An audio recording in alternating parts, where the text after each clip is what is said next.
नमस्कार दोस्तों, स्वागत है आपका हमारे चैनल अनोखी दुनिया पर।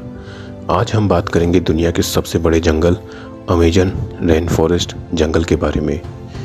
पेड़ पौधे कार्बन डाइऑक्साइड अवशोषित करते हैं यानी लेते हैं और ऑक्सीजन यानी प्राणवायु छोड़ते हैं। इसका मतलब यह है कि पेड़ है तो जीवन है। हर देश में कार्बन उत्सर्जन कम करने और वृक्षारोपण पर जोर दिया जाता है।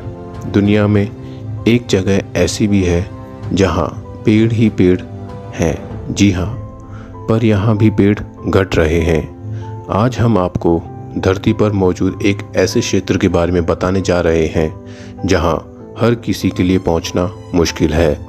यह है दुनिया का सबसे बड़ा जंगल जिसे अमेजन रेन फॉरेस्ट कहते हैं। दक्षिण अमेरिकी महाद्वीप में करीब 65 लाख वर्ग किलोमीटर में यह कई देशों में फैला है। यह जंगल धरती पर करीब 20% ऑक्सीजन का अकेला उत्पादन करता है। प्रतियोगी परीक्षाओं में यह प्रश्न भी पूछा जाता है कि धरती का फेफड़ा किसे कहते हैं। जवाब होगा 9 देशों की सीमाओं के बीच स्थित अमेजन वर्षावन को। हजारों साल से यह धरती पर जीवन संतुलन को बनाए हुए है। यहाँ अनगिनत जीव जंतु और असंख्य पेड़ पौधे पाए जाते हैं। रेन फॉरेस्ट इसलिए कहा जाता है क्योंकि यहाँ अक्सर बारिश होती रहती है। अमेजन के जंगल के बीच अमेजन नदी बहती है। अमेजन जंगल के बारे में कह सकते हैं कि अगर यह कोई देश होता तो दुनिया में 9वां सबसे बड़ा मुल्क होता। यहाँ कई खतरनाक जानवर पाए जाते हैं। यहाँ जैव विविधताएं पाई जाती है।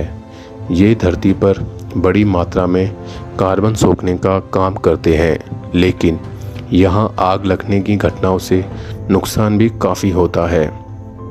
अमेजन जंगल का सबसे ज़्यादा हिस्सा करीब 60% ब्राज़ील, 30% पेरू, 10% कोलंबिया और बाकी हिस्सा Ecuador, Guyana, Suriname, French Guiana, Venezuela में है। अमेजन जंगलों के बारे में कहा जाता है कि यहाँ सैकड़ों आदिम जनजातियाँ रहती है जो दुनिया से बिल्कुल अलग थलग है।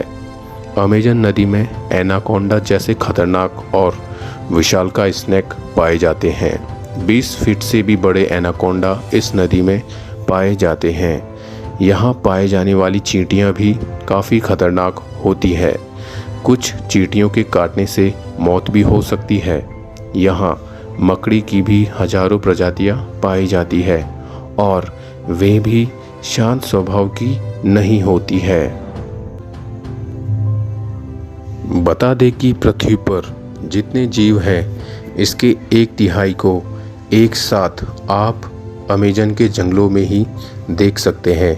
यहाँ 390 अरब पेड़ हैं जिसमें 16,000 से ज़्यादा उनकी प्रजातियां हैं। इतना ही नहीं, यहाँ 400 से ज़्यादा आदिम जनजातियां भी रहती है। इन जनजातियों का बाहरी दुनिया से किसी तरह का संबंध नहीं है।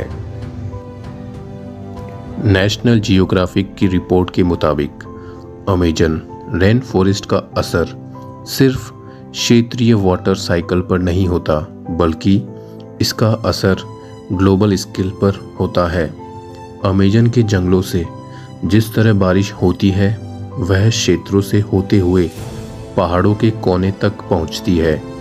एक रिपोर्ट के मुताबिक अमेजन रेन फॉरेस्ट के पास वह क्षमता है कि वह जितना बारिश पाता है उसका आधा प्रोड्यूस कर देता है। यह चक्र एक नाजुक संतुलन है जिसके टूटने पर गंभीर परिणाम देखने को मिल सकते हैं। लीड्स यूनिवर्सिटी ने साल 2017 में एक रिसर्च की थी। इसमें ये पाया गया कि अमेजन बेसिन जितना कार्बन ग्रहण करता है वो कई देशों द्वारा हुए उत्सर्जन से मैच करता है। मतलब देश जितना कार्बन बेसिन में उत्सर्जित करता है उतना ही अमेजन बेसिन से लेता है। हालांकि जंगलों के जलने से कार्बन का उत्सर्जन बढ़ जाता है और इन दिनों तो ये सबसे ख़राब स्थिति में है।